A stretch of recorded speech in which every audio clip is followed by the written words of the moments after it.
বরুণ নামের একটি ছেলে কলকাতার বাসিন্দা। সে শহরে বড় হয়েছে, কিন্তু হঠাৎ করেই তার বাবার চাকরির বদলির কারণে কিছুদিনের জন্য তাকে গ্রামে থাকতে হয়। বরুণের বয়স তখন খুব বেশি না, সে ছোট ক্লাসে পড়ে। শহরে সে বন্ধুদের সঙ্গে খেলাধুলা করত, টেলিভিশন দেখত, ব্যস্ত শহুরে জীবনের মধ্যে তার একঘেয়েমি লাগত না। কিন্তু গ্রামে এসে হঠাৎ সবকিছুই পাল্টে যায়।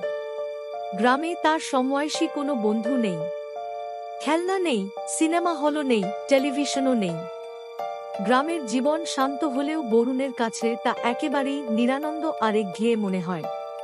সারাদিন সে বিরক্ত হয়ে ঘরে বসে থাকে। তার বাবা মা গ্রামের মানুষদের মতো জীবনযাপনে মানিয়ে নিতে পারলেও বরুণ কিছুতেই তা মানতে পারছিল না।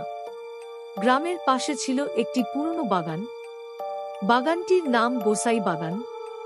এটি একসময় জমিদার বাড়ির অংশ ছিল। অনেক বছর আগে জমিদার মারা যায়।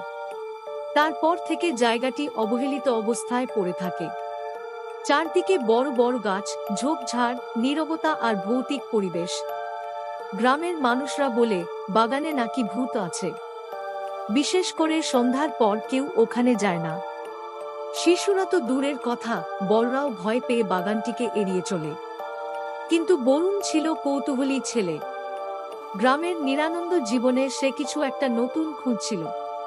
তাই একদিন একা একাই সাহস করে ঢুকে পড়ে গোসাই বাগানে। শুরুতে একটু ভয় লাগলেও ধীরে ধীরে সে কৌতূহল সামলাতে না পেরে ভেতরে এগোয়। হঠাৎ করেই সে বাগানে এক অদ্ভুত মানুষকে দেখে। লোকটির পোশাক আশাক অদ্ভুত, অনেকটা পুরনো দিনের জমিদারের মতো। তার মুখে হাসি, চোখে দুষ্টুমির ঝিলিক। বরুণ ভয় পেয়ে যায়। কিন্তু লোকটি তাকে শান্ত স্বরে বলে, ভয় পেও না, আমি তোমার কোনো ক্ষতি করব না। লোকটির নাম ব্রজবাবু। আসলে তিনি একসময় এই বাগানের মালিক ছিলেন। বহু বছর আগে তিনি মারা গেছেন, আর এখন ভূতের রূপে এখানে বসবাস করেন। তবে তিনি সেই প্রচলিত ভয়ঙ্কর ভূত নন।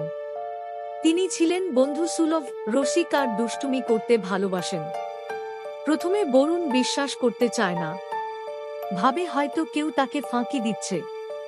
কিন্তু ধীরে ধীরে ব্রজবাবুর সঙ্গে কথা বলতে গিয়ে বুঝতে পারে তিনি আসলেই ভূত। অথচ ভয়ের বদলে তার মধ্যে আছে মায়া আর হাস্যরস। এরপর থেকে বরুণ প্রায় প্রতিদিন গোসাই বাগানে যায়। সে আর একঘেয়ে বোধ করে না। তার নতুন বন্ধু হয়ে ওঠে ব্রজবাবু। তারা দুজন নানা বিষয়ে কথা বলে। ব্রজবাবু তাকে পুরনো দিনের অনেক গল্প শোনায়।